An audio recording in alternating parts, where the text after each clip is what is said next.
नमस्कार मित्रों, हम आज हिंदी भाषा के रस के बारे में जानेंगे। कक्षा 9 या उससे ऊपर की कक्षाओं में व्याकरण में रस पढ़ाया जाता है। पहले जान लीजिए रस क्या होता है। रस का अर्थ होता है, शाब्दिक अर्थ होता है आनंद।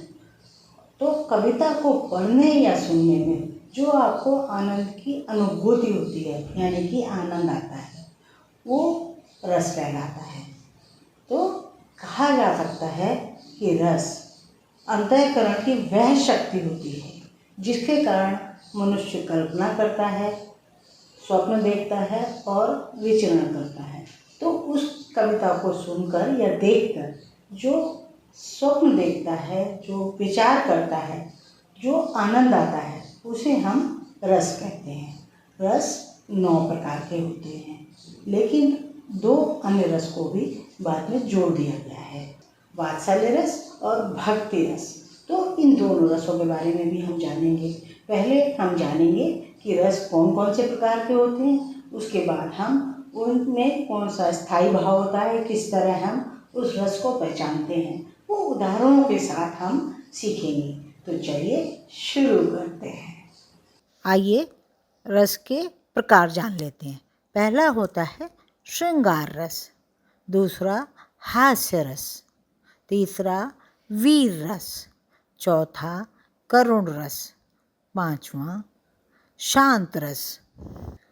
अगला होता है अद्भुत रस, सातवां होता है भयानक रस, आठवां रौद्र रस, नवां बीभत्स रस। ये तो मुख्य रूप से 9 रस माने जाते हैं, लेकिन 2 रस और होते हैं जो उनको भी रस में शामिल किया जाता है।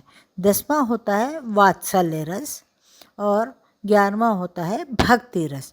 अब हम रस के स्थायी भाव जान लेते हैं। स्थायी मतलब भाव, मतलब उसके अंदर क्या भाव छिपा रहता है वो आपको जानना जरूरी है, तभी आप रस पहचान सकते हैं। सबसे पहला होता है श्रृंगार रस। श्रृंगार रस का स्थायी भाव होता है रति या प्रेम। इसमें आसान सी पहचान होती है कि स्त्री और पुरुष का प्रेम दिखाया जाता है। संयोग श्रृंगार रस भी हो सकता है और वियोग श्रृंगार रस भी हो सकता है, लेकिन उसमें प्रेम की भावना जरूर होनी चाहिए। दूसरा होता है हास्य रस। हास्य रस मतलब स्थायी भाव होता है उसका हास या हंसी, मतलब हंसी की भावना होनी चाहिए। तो इसकी पहचान होती है अंगों या वाणी के विकार से उत्पन्न उल्लास या हंसी। अगला होता है वीर रस। वीर रस उसका स्थायी भाव होता है उत्साह, जोश, दया, दान, वीरता आदि प्रकट करने से जो प्रसन्नता का भाव होता है, वो इसकी आसान सी पहचान होती है। इसका एक उदाहरण देखिए। वीर तुम बढ़े चलो, धीर तुम बढ़े चलो, सामने पहाड़ हो, सिंह की दहाड़ हो, तुम कभी रुको नहीं, तुम कभी झुको नहीं। द्वारका प्रसाद माहेश्वरी की ये कविता बहुत प्रसिद्ध है और उत्साह से भरपूर है, तो इसे हम वीर रस की कविता कहते हैं। अगला रस होता है करुण रस। करुण रस में जो स्थायी भाव होता है वो शोक होता है, दुख होता है, प्रिय के वियोग या हानि के कारण व्याकुलता होती है। ये इसकी आसानी सी पहचान होती है। अगला होता है शांत रस। शांत रस में निर्वेद या उदासीनता रहती है और इसकी आसान सी पहचान होती है संसार के प्रति उदासीनता का भाव छिपा रहता है उस कविता में। अद्भुत रस। अद्भुत रस में स्थायी भाव होता है विस्मय, आश्चर्य, मतलब आप विस्मय और आश्चर्य से पहचान सकते हैं कि ये अद्भुत रस है।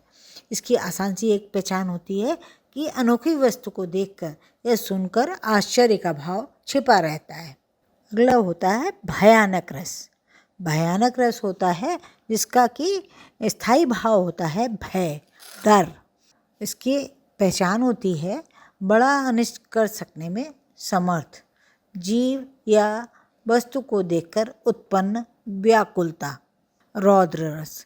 रौद्र रस का स्थायी भाव होता है क्रोध, गुस्सा, और इसका आप आसानी से कैसे समझ सकते हैं, क्या पहचान होती है? काम बिगाड़ने वाले को दंड देने की मनोवृत्ति पाई जाती है। विभत्स रस। विभत्स रस का स्थायी भाव होता है जुगुप्सा या घृणा, और इसको पहचानने के लिए घिनौने पदार्थ को देखकर होने वाली जो ग्लानि होती है, जो फीलिंग आती है, भाव आता है, वो विभत्स रस होता है। अब अगला हम देखेंगे वात्सल्य रस, जिसको कि हम अतिरिक्त रस मानते हैं, 10वां रस मानते हैं। वात्सल्य रस जो है, इसमें वात्सल्यता मतलब बच्चे के प्रति प्रेम और अनुराग होता है, वो वात्सल्य रस होता है। और इसका जो पहचान होती है, संतान के प्रति माता पिता का प्रेम भाव होता है। अंतिम रस होता है भक्ति रस। इसका स्थायी भाव होता है देवव्रति, मतलब भगवान की प्रार्थना। इसका पहचान करने के लिए हमें ईश्वर के प्रति प्रेम का भाव होता है, जो कविता में वो भक्ति रस होता है। जैसे सूरदास की बहुत सी कविताएं भक्ति रस में डूबी हुई हैं। आशा है आप सभी को ये रस, उनके भाव बहुत अच्छी तरह समझ में आ गई होगी। मैंने बहुत विस्तार से समझाया है, इससे कि आपको रस समझने में, काव्य में पहचानने में कि कौन सा रस है, कोई भी कठिनाई नहीं होगी। आप देखते रहिए लॉजिक टच। हाँ दोस्तों, इसे सब्सक्राइब करना और मित्रों के साथ शेयर करना हरगिज मत भूलिएगा। धन्यवाद।